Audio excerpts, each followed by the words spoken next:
Hello and welcome to the I second में। आज है तारीख 14 नवंबर और शुरू करते हैं फिल्म स्पेसिफिक करंट अफेयर का न्यूज डिस्कशन।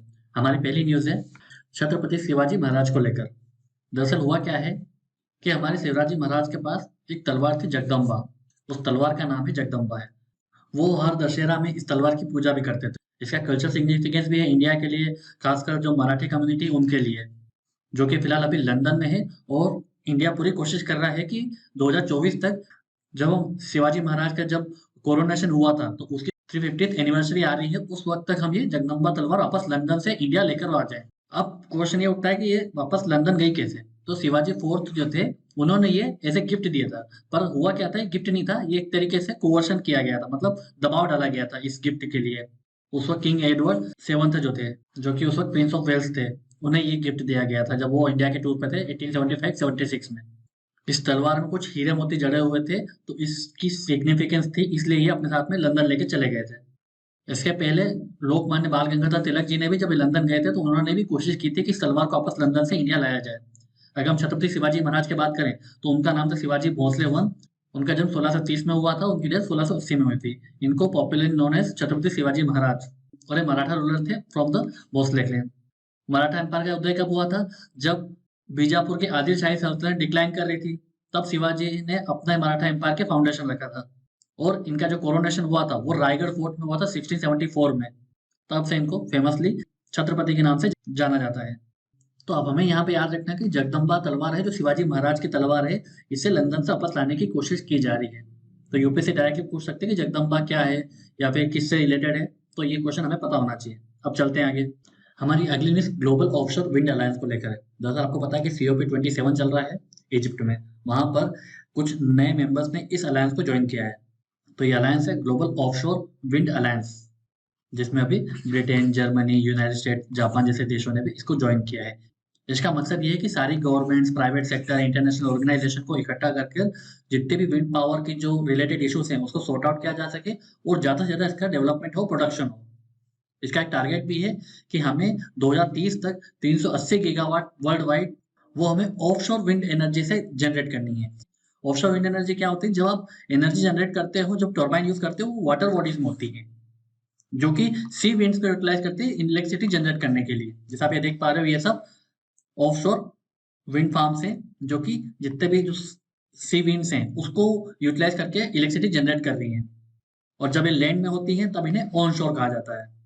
तो अगर यूपीएससी जनरली ऐसे अलायंस और जो भी क्लाइमेट से रिलेटेड जो भी डेवलपमेंट होते हैं, कुछ नई बॉडीज बनती है तो उसको पूछती है। तो हमें ग्लोबल ऑफशोर विंड अलायंस के बारे में पता होना चाहिए। अब चलते हैं आगे। अगली न्यूज हमारी नाथ प्रभु केम्पेगौड़ा को लेकर। दरअसल बेंगलुरु में एक 108 फीट का जो ब्रॉन्ज स्टेचू बनाया गया है श्री नाथ प्रभु केम्पेगौड़ा जी का, इसे स्टेचू ऑफ प्रॉस्पेरिटी में बोला जा रहा है। तो अब हमें ये जानना है नाथ प्रभु केम्पेगौड़ा जी कंट्रीब्यूशन। तो नाथ प्रभु केम्पेगौड़ा जी जब विजयनगर एम्पायर हुआ करता था तो उनके बेंगलुरु का जो रीजन है उसके वो सरदार हुआ करते थे, चीफ टेन हुआ करते थे 16th सेंचुरी में। और ये वोक्कलिगा कम्युनिटी को बिलोंग करते थे साउथ कर्नाटका में। और इनका जो मेन कंट्रीब्यूशन ये है कि जो बेंगलुरु सिटी जो आज हम देख पा रहे हैं, उनके फाउंडर थे ये केम्पेगौड़ा जी। तो जो भी आसपास जो मॉडर्न सिटी हम देख रहे हैं, जो वाटर बॉडीज जो बनाई गई हैं वो इन्होंने ही बनाई थी। और इन्होंने फाउंड कैसे किया था कि सिटी के चारों ओर एक टावर्स खड़े कर दिए थे और वहीं से ये पूरी सिटी को बिल्ड किया गया था। 1000 लेक्स बनवाए गए थे ताकि ड्रिंकिंग और एग्रीकल्चर नीड्स को फुलफिल किया जा सके। और इन्हें सोशल रिफॉर्म के लिए भी जाना जाता है, क्योंकि जो सोशल प्रैक्टिस थी बंडी देवारू, इसमें क्या होता था, वुमन्स वुमन्स के जो लास्ट की 2 उंगलियां हैं उन्हें कट कर दिया जाता था। तो इस प्रथा को उन्होंने बंद करवाया था। तो सोशल रिफॉर्म में भी, वुमन एम्पावरमेंट में भी हम इनका एग्जाम्पल रख सकते हैं। अब चलते हैं आगे। अगली न्यूज हमारे रूल ऑफ लॉ इंडेक्स को लेकर है, जो कि 2022 की रिपोर्ट जारी कर दी गई है। इसे जारी कौन करता है, वर्ल्ड जस्टिस प्रोजेक्ट। ये एक इंडिपेंडेंट ऑर्गेनाइजेशन है जो इस रिपोर्ट को जारी करती है। इसका ऐसा मानना है कि जो ग्लोबली रूल ऑफ लॉ है वो डिक्लाइन हुआ है और ये 5 सालों से लगातार डिक्लाइन हो रहा है। ताकि जो वर्ल्ड में जो सिचुएशन हो रही है उसमें रूल ऑफ लॉ का जो सिचुएशन है वो लगातार कमजोर होता जा रहा है। अगर इंडिया की बात करें तो इंडिया ने इसमें 77th रैंक ली है आउट ऑफ 140 कंट्री, जो कि पुअर है। और डेनमार्क को सबसे अच्छी कंट्री माना गया रूल ऑफ लॉ के हिसाब से। अगर इसके कंपोनेंट की बात करें तो रूल ऑफ लॉ के अंदर क्या आता है, सुप्रीमेसी ऑफ लॉ, उसके अंदर certainty of the law, equality before the law, individual right to personal freedom, judicial independence. तो ये 5 कंपोनेंट है रूल ऑफ लॉ के प्रिंसिपल में। इसने ऑब्जर्वेशन भी दी है कि जैसे अथॉरिटेरियन जो रिजाइम होता है वो लगातार पेंडेमिक के बाद से बढ़ता जा रहा है और रूल ऑफ लॉ को कमजोर करता जा रहा है। एग्जीक्यूटिव पावर जो गवर्नमेंट्स होती हैं उनकी पावर लगातार बढ़ती जा रही है जिनके पास कोई चेक नहीं है, और ह्यूमन राइट्स का भी जो रिस्पेक्ट है वो भी कम होते जा रहा है। और कई कंट्री में रूल ऑफ लॉ को लगातार गिरते हुए देखा जा रहा है, जो कि डेमोक्रेसी के लिए बहुत इंपॉर्टेंट है। अगर हम वर्ल्ड जस्टिस प्रोजेक्ट की बात करें तो ये इंडिपेंडेंट बॉडी है। जब किसी कंट्री के रूल ऑफ लॉ को देखती है तो वहाँ के विशेषज्ञ, वहाँ के इंस्टीट्यूशन को ये देखती है, ऑब्जर्व करती है, उसके बाद में रिपोर्ट जारी करती है, रैंक जारी करती है। अब चलते हैं आगे। आगे न्यूज़ म्यूनिसिपल कॉर्पोरेशन को लेकर है। दरअसल आरबीआई ने एक रिपोर्ट जारी करी है जिसमें ये बताया है जो हमारी म्यूनिसिपल कॉर्पोरेशन है उसकी जो इम्प्रूवमेंट वो लगातार कम होती जा रही है। क्योंकि जब से हमने 73rd 74th जो कॉन्स्टिट्यूशन अमेंडमेंट देखा है, जो हमने पूरे जो लोकल गवर्नेंस को इंस्टीट्यूशनलाइज किया है, उसके बावजूद ये इम्प्रूवमेंट कर नहीं पा रही है। अगर उनके फाइनेंस के स्ट्रक्चर को देखें तो इन्हें गवर्नमेंट ऑफ इंडिया से भी एड मिल रही है, स्टेट गवर्नमेंट से भी एड मिल रही है, टैक्स रेवेन्यू भी आ रहा है, नॉन टैक्स रेवेन्यू भी आ रहा है, फिर भी उनकी फाइनेंशियल सिचुएशन इंप्रूव नहीं हो रही है। इसे बताया गया है जो भी म्युनिसिपैलिटी बजट प्रिपेयर करती है बहुत पुअर होता है, उसमें ना बैलेंस शीट का ध्यान रखा जाता है, ना कैश फ्लो मैनेजमेंट का ध्यान रखा जाता है, बहुत सारी इनएफिशिएंसी देखी गई है। और बहुत सारे स्टेट जो है वो स्टेट फाइनेंशियल कमीशन है, जो कि ये मैंडेटरी प्रोविजन है हमारे। अगर हम 74th कॉन्स्टिट्यूशन अमेंडमेंट को देखें लोकल गवर्नेंस में, तो ये मैंडेटरी प्रोविजन है, फिर भी कई स्टेट जो ऐसी हैं जो टाइमली इसके कॉन्स्टिट्यूट नहीं करती हैं। इसके अलावा हम देखेंगे जो म्युनिसिपल कॉर्पोरेशन है वो अभी भी अपना जो रेवेन्यू है वो किससे कलेक्ट करती है, प्रॉपर्टी टैक्स कलेक्शन, मतलब 50% ज्यादा यहीं से कलेक्ट किया जाता है। जबकि और भी कई तरह साधन हो सकते हैं कलेक्ट करने के। अगर आप वेस्टर्न कंट्रीज में देखोगी, वहाँ की लोकल गवर्नमेंट देखोगी, तो वो बॉन्ड से बहुत ज्यादा तक पैसा लेते हैं और यूजर चार्जेस से भी बहुत सारा रेवेन्यू आता है, बट वो कलेक्ट करने में फेल रहे हैं हमारी जो इंडियन म्यूनिसिपैलिटीज हैं। और कैपिटल एक्सपेंडिचर भी बहुत कम होता है, ज्यादातर इनका रेवेन्यू एक्सपेंडिचर होता है, जैसे कि सैलरी देना, पेंशन देना, ये सब काम प्रोडक्टिव नहीं होते हैं, डेवलपमेंट नहीं लाते हैं। कैपिटल एक्सपेंडिचर ही इंफ्रास्ट्रक्चर को बिल्डअप करता है। तो आरबीआई ने कुछ रिकमेंडेशन भी दिए जो हम अपने एग्जाम में डायरेक्टली मेंशन कर सकते हैं। एक तो उन्होंने बोला है कि अकाउंटिंग प्रैक्टिस होना चाहिए साउंड एंड ट्रांसपेरेंट। और उन्होंने बोला है कि प्रॉपर्टी टैक्स के अलावा बॉन्ड इशू कर सकते हो, लैंड लीज फाइनेंसिंग की ओर ध्यान दे सकते हो ताकि और ज्यादा आपके पास रिसोर्सेस आए। आप जो बैलेंस बना रहे हो उसको एफआरबीएम के अकॉर्डिंग रखो ताकि ज्यादा डेट क्रिएट ना कर पाए। अगर आप लोन ले रहे हो तो इसलिए स्टेट गवर्नमेंट की अप्रूवल होना चाहिए। और एक पूल फाइनेंस मैकेनिज्म बनाओ, क्रेडिट रेटिंग सिस्टम बनाओ, ताकि सस्टेनेबल फाइनेंसिंग की ओर हम फोकस कर सकें। अब चलते हैं आगे।